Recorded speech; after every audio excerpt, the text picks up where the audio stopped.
Labas rytas Lietuva, tikiuosi kaip ir visada visi laikotės puikiai ir šiandien darysim tai, ką norėjau padaryti jau pastaruosius 4 metus.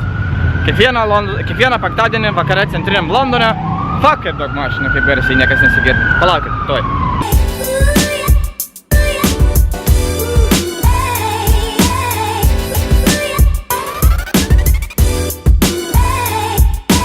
Taigi, kaip ir minėjau, darysim tai, ką norėjau padaryti jau pastaruosius 4 ar 5 metus. Tai yra kiekvieną penktadienį Londone, centriniam Londone vakare uždaro kai kurias gatves ir daugybė riedutininkų važinėjasi gatvėmis. Tiek aš, tiek Karolina mėgstam važinėti riedučiais, dėl to šventė. Maža šventė.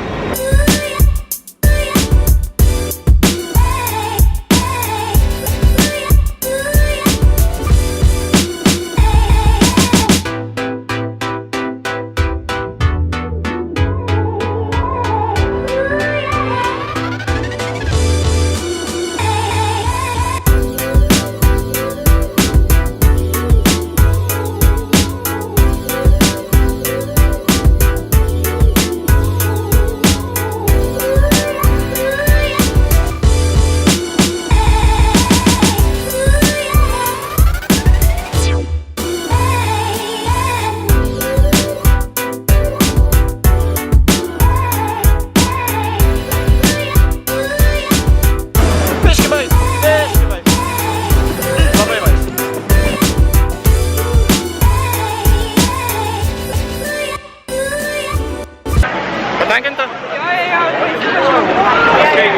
Riedučius pirmą kartą gyvenimą gavau, būdamas gal 4 metų, kažkas tokio. Mačiutė laimėjo iš vienoje iš loterijų porą labai gerų rollerblade kampanijos riedučių, kurie buvo nuostabu. Pasakai. Tai būdavo, kad vasaros dienom, kadangi turėjom tik vieną porą, tai su sesė dalindavomės. Tai aš pasimėjau dešinį, vieną kairį riedutį ir po vieną koją taip ir važinėdavom. Būdavo labai keista, ypač vaikystė, vienas iš geriausių vaikystės prisiminimų, kai Palangoj prie Gintaro muziejaus sesė važinėjo su vienu riedučiu. Ir jai riedučiai, kadangi jai buvo tik 3 metai, jai riedučiai buvo iki čia, praktiškai iki pat visą koją telpa. Ne tai, kad į žemiau kelieno, bet visą koją telpa. Ir būdavo visi žmonės vaikščiodavo ir žiūrėdavo ir klausinėdavo, kaip taip įmanoma, kaip taip vaikui išeina, koks laimingas ir talentingas vaikas. Ane, Akvilė? Talentingas vaikas, kad su riedučiais moka važinėti.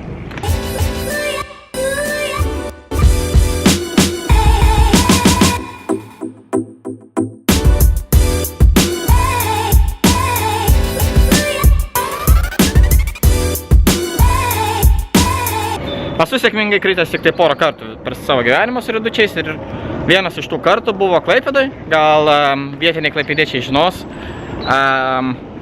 žuvies turgus, antrame aukšte žuvies turgaus, žuvies gėlių turgus, nežinau kas ten dabar bebėra.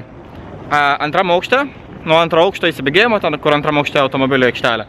Su draugu nusprendėm, kad būtų gera idėja įsibėgėti ir leisti žemyn visą tą rampą ir panašiai. Prieš tai gal kokį 1000 kartų buvau nusileidęs, viskas būdavo gerai, tik šį kartą viskas nebuvo gerai, 2 riedučiai vienas šalia kitais, vienas antras, atsimenu tik tiek, kad važiavau tiesiai ir tada vienas riedutis pasisuko į kitą, spėjau susigriebti už galvos ir apsisukau gal 6-7 kartus, atskėliau, dėkui Dievo niekas nelūžo, viskas gerai buvo, bet lygiai 2 savaitės vos galėjau paeiti, rankos pakelti nieko negalėjau, buvo nuoširdžiai baisu, bet gerai viskas.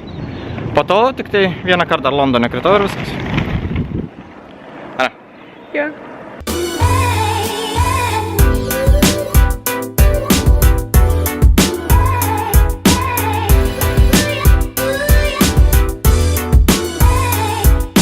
Visą vaikystę su riedučiais kartu važinėdavosi su draugu, kurio vardas buvo Nerijus.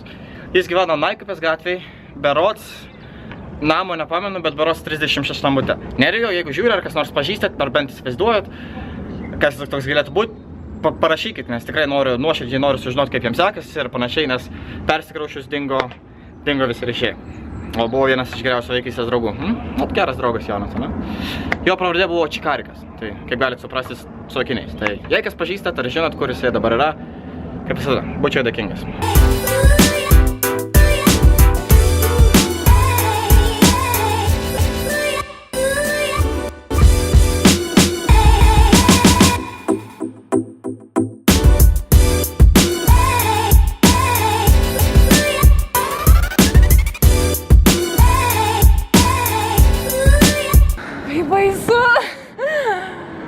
Tiek daug streso. Patiko? Tai, atvažiavome iki pusiaukelės iš Hyde Parko į Patnį, kur netoli namai, tai mums prasmės grįžinėti nėra, to labiau, kai rytoj visi į darbą. Buvo smagu, ane? Jo, labai. Labai smagu, tik tai, kaip ir minėjau, nežinau, ar girdėjos, ar tik vėjas, tai girdėjot bevažiuojant, kad labai smagu, labai faina, daug žmonių, tik tai visi labai greit važiuoju, Pakankamai patyrę su riedaičiais, tikrai. Ja. Jeigu važiuojat penktadienį, tai penktadienį važiuokit tik tie, kurie mokat gerai važiuoti su riedaičiais. Jie važinėjasi ir sekmadieniais, o sekmadieniais yra plius minus pradedantiesiems, taip kad pasirinkit tinkamą režimą. Aš važinėjau su riedaičiais nuo 5 metų ir man vis tiek per greit buvo irgi. Aš važinėjau irgi gan vaikystėje važinėdavaus po kiemą su plastmasiniais riedaičiais, bet jo, šičia buvo kažkas very extreme.